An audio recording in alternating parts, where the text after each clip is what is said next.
अब इंटरनेट की दुनिया है। आप जितने भी स्मार्ट माता पिता हों, आपके बच्चे आपसे ज़्यादा स्मार्ट हैं। और अगर आपको लगता है कि आप इंटरनेट और मोबाइल और डिवाइसेस में उनका मुकाबला कर पाएंगे, तो आप बच्चे हैं, नहीं कर सकते। वो हमारे बस की बात नहीं है, संभव नहीं है। आप टाइप करते हैं मैसेज, एक एक उंगली ऐसे करते हैं, ऐसे करके आपको जैन टाइप करना है, जे, फिर देखा ए कहाँ, ए कहाँ, AIN, और वो फोन पे ऐसे टाइप करते हैं सामने देखते हुए, और गलत नहीं होता है। एक एक की सही दबाते हैं। आप उनसे मुकाबला करने का सोचते हैं। आपको प्लेटफॉर्म पता भी नहीं होंगे, वो उन प्लेटफॉर्म पे जाते हैं। 5 साल का बच्चा जब स्कूल जाने लगता है, उसी समय उसको पता लग जाता है कि क्या चीजें दुनिया में है, जो पहले पता लगती थी 15 के आसपास की उम्र में, 13 के आसपास की उम्र में। फोन आपने उसको दे रखा है ताकि हमें परेशान कम करे। फिर वो फोन में पहली बार सर्च करता है कुछ, अभी उसको ये नहीं पता कि सर्च हिस्ट्री डिलीट कर सकते हैं। तो बाप पकड़ लेता है, पिटता है बच्चा। फिर उसका स्कूल का फ्रेंड बताता है कि नहीं, इनकॉग्निटो जाना है। अगली बार से बच्चा स्मार्ट हो गया है। 6 साल का बच्चा स्मार्ट है, इनकॉग्निटो में वो सब देख रहा है जो आप नहीं चाह रहे थे, और जो आप देख रहे थे लेकिन आप नहीं चाह रहे थे कि वो देखे। बच्चा है, छोटा बच्चा है। पूरी दुनिया में प्यूबर्टी की एज 1 साल कम हो गई है, जिसको टीनेज बोलते हैं, कि 13 साल की उम्र में टीनेज आती है। ये एक्सपोजर से होती है। लड़के भी जल्दी मैच्योर हो रहे हैं। जो हरकतें 15, 16, 18 में ठीक लगती हैं, किसी बच्चे के मन में भाव आने चाहिए, 8, 9, 10 में वैसी बातें हो रही हैं। ये तो फिर भी छोटी बात है। इसके बाद जो होता है तो बच्चे ही। एक्सपोजर बहुत बड़ा मिल गया है। जब वो नेट पे जाते हैं, तो नेट पे जो पिशाच बैठे हुए हैं दुनिया भर में, जो साइबर ठग हैं, जो साइबर क्रिमिनल्स हैं, वो इसी ताक में हैं कि बच्चे मिल जाएं। उनको पता है कि बच्चे का मनोविज्ञान क्या है। वो हैकर्स हैं, वो हैक कर लेंगे कि उस बच्चे ने क्या क्या सर्च किया है, उसकी पूरी कुंडली खोल लेंगे कि बच्चे का इस समय मन कहाँ अटका हुआ है।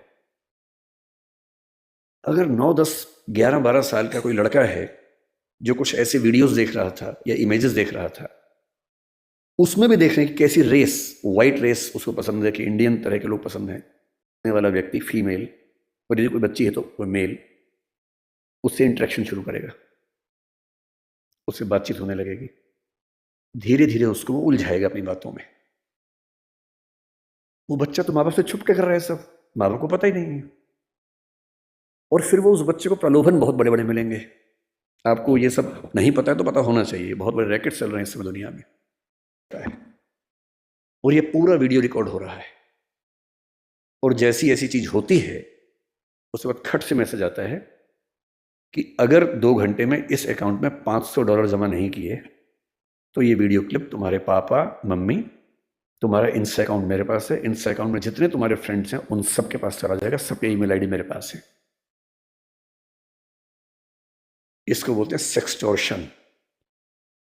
और ये इस समय टीनेजर्स की दुनिया की सबसे बड़ी क्राइसिस है। बड़ी बात नहीं है कि हम में से किसी का बच्चा झेल चुका हो, बड़ी बात तब होगी जब उसने आपको बताया हो। और अगर आपको नहीं बताया है और आप इस खुशफहमी में कि ऐसा हमारे बच्चे को हो ही नहीं सकता, तो फिर कह रहा हूं कि हम इस बात से अनजान हैं कि हम किस स्थिति में हैं। अपने बच्चों से बात करना शुरू कर दीजिए। पहली बात तो ऐसा ना हो, और हो जाए तो आपसे बात कर लें। कई बच्चे झेल नहीं पाते, पैसा होता नहीं है, पैसा होता तो देते हैं। और $500 का मामला नहीं है, वो पहली बार का मामला है, उसके बाद फिर उतना मामला है, अगली बार फिर उतना मामला है। और ये ध्यान रखना है कि किसी बच्चे के साथ ये करने के लिए वीडियो रिकॉर्डिंग की जरूरत भी नहीं है। हम AI के ज़माने में हैं, डीप फेक से कुछ भी हो सकता है।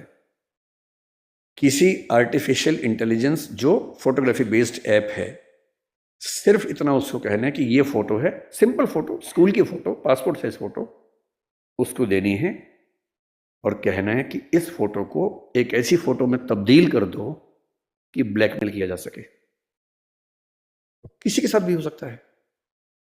बस कल को कभी हम में से किसी का बच्चा हमसे ये कहे कि देखो पापा, देखो मम्मी, ये फोटो मेरी लग रही है पर मेरी है नहीं, तो उसको मारना पीटना नहीं है, भरोसा कर लेना है कि ऐसा हो सकता है। तकनीक इस लेवल पे है। और एक और टेक्नोलॉजी जो भी पब्लिक डोमेन में नहीं आई है, कभी भी आ सकती है लेकिन बन चुकी है। वो क्या करती है, एक फोटो देनी है और प्रॉम्प्ट देना है कि इस फोटो के बेस पे वीडियो बनाओ और वीडियो में ये होना चाहिए। आप जो चाहेंगे वीडियो बन जाएगा, आपका ही बन जाएगा। आप वो नहीं है, और आप क्या इस दुनिया के बड़े बड़े टेक्निकल एक्सपर्ट्स नहीं बता पाएंगे कि ये वीडियो नकली है। इसको डीप फेक कहते हैं आजकल, डीप फेक। हमारे आपके बच्चे इस खतरे से गुजर रहे हैं, और ये आज नहीं तो कल हम सबके बच्चों को झेलना है। उन सबको समझाने की जरूरत है कि जब किसी से प्रेम भी करते हो, मान लीजिए आजकल बच्चों के प्रेम में क्या होता है, सबसे पहले पासवर्ड शेयर करते हैं कि तू मुझसे प्यार करती है, हाँ तो पासवर्ड दे, तू मुझसे प्यार करता है तो पासवर्ड दे। दोनों पासवर्ड देते हैं। दुनिया का कोई भी इंसान कितना भी भरोसेमंद हो, ऐसी गलती ना करे। लड़का हो तो वो भी ना करे, लड़की हो तो वो भी ना करे। या तो हर आदमी फोन लेके घूम रहा है, और फोटो अगर खिंच गई, अगर आपको भी ऐसी मासूमियत आपके अंदर है कि मैंने फोटो खींच ली, मेरा फोन तो एयरप्लेन मोड पे है, मेरे फोन में ही है, बाहर तो गया ही नहीं, इसको बोलते हैं मासूमियत। अगर आपने फोन में फोटो खींच ली है और डिलीट कर दिया उसको, अगर आपको लगता है डिलीट हो गई, तो ये मासूमियत है। कोई सिंपल सा टेक्निकल एक्सपर्ट जो बहुत ज्यादा पढ़ा लिखा भी नहीं है, 2 मिनट में फोटो बाहर निकाल लेगा, कितनी भी डिलीट करते रहिए अपने फोन से। और एक बार इंटरनेट पर चली गई तो दुनिया की कोई ताकत उसको परपेचुअल मेमोरी से डिलीट नहीं कर सकती। और दुनिया के इतिहास में जब तक दुनिया रहेगी, वो फोटो रहेगी, वो वीडियो रहेगा, कोई नहीं छिप पाएगा, कोई बच नहीं पाएगा। और जब बच्चे इस दौर से निकलते हैं, उनको एंग्जाइटी होती है, डिप्रेशन होता है, और उस समय उनको जरूरत होती है किसी ऐसे व्यक्ति की जो उनसे ठीक से बात करे, उनको समझे। अपने बच्चों से चाहते क्या है, पर्पस क्या है हमारा। अगर पर्पस स्पष्ट है तो तरीके सारे मिल जाएंगे। अच्छा, सक्सेसफुल सब चाहते हैं, आप भी चाहते ही होंगे। सक्सेस का मतलब है खूब पैसा हो, पावर हो, प्रसिद्धि हो, सामाजिक रसूख हो। फिर मैंने सोचा कि नहीं, मैं ये चाहता हूं कि मेरा बच्चा कायदे का इंसान बने, उसमें एम्पैथी हो, पेरेंट्स से, परिवार से, दोस्तों से, समाज से अच्छा संबंध हो, कमिटमेंट्स पूरी करता हो। फिर मुझे लगा ठीक है कमिटमेंट्स, लेकिन मैं चाहता हूं कि मेरा बच्चा इतना मजबूत हो, स्मार्ट हो कि किसी भी चैलेंज को झेल सकता हो, घबराए नहीं। फिर लगा नहीं, मैं ये चाहता हूं कि मेरा बच्चा फिजिकली, मेंटली, इमोशनली फिट रहे, स्वस्थ रहे। फिर मुझे लगा कि सब कुछ हो तो कितना अच्छा है, लेकिन तभी समझ में आया कि सब कुछ तो मेरे पास भी नहीं है, तो मैं कैसे उम्मीद करूं कि बच्चों में हो जाएगा। तब मैंने अंत में एक चीज लिखी कि एज ए पेरेंट मेरी सबसे पहली और आखिरी इच्छा ये होनी चाहिए कि मेरा बच्चा खुश रहे जीवन में। इससे बड़ी क्या इच्छा हो सकती है। आप कहेंगे कि हाँ, सक्सेसफुल हो और खुश रहे, ठीक तो है, पर मैं ये कह रहा हूं कि कभी कभी ऐसा हो सकता है कि सक्सेसफुल होकर दुखी रहे, और जैसी सक्सेस आप चाह रहे थे वैसी ना मिलने के बाद भी खुश रहे। और अगर मुझे दोनों में से एक को चुनना हो कि सक्सेसफुल और दुखी, या कम सक्सेसफुल लेकिन खुश, तो एज ए पेरेंट मेरा पहला भाव क्या होना चाहिए कि वो खुश रहे। क्योंकि मैंने तो ऐसे IAS IPS अधिकारियों को देखा है जिन्होंने आत्महत्याएं कर ली हैं, उनसे बड़ा सफल कौन होगा। मैंने ऐसे बड़े बड़े टाइकून्स को देखा है बिजनेस की दुनिया के, जो खुश नहीं है, जिनसे बात करो तो लगभग रोते रहते हैं रात दिन, लेकिन टाइकून्स हैं, बहुत अमीर लोग हैं। तो मैं ऐसा क्यों चाहूं कि मेरा बच्चा ऐसा हो। तो मैंने एक पिरामिड बनाया जो शायद आपके काम का भी हो। मैं एकदम क्लियर हूं, मैं अपने बच्चे से हमेशा ये बात करता हूं कि भैया मुझे सबसे पहले ये चाहिए कि तुम खुश रहो, बाकी सब सेकेंडरी है। उसके साथ हो जाए तो अच्छा है, नहीं तो मुझे तुम्हारी खुशी से मतलब है, बाकी सब बातें बात की।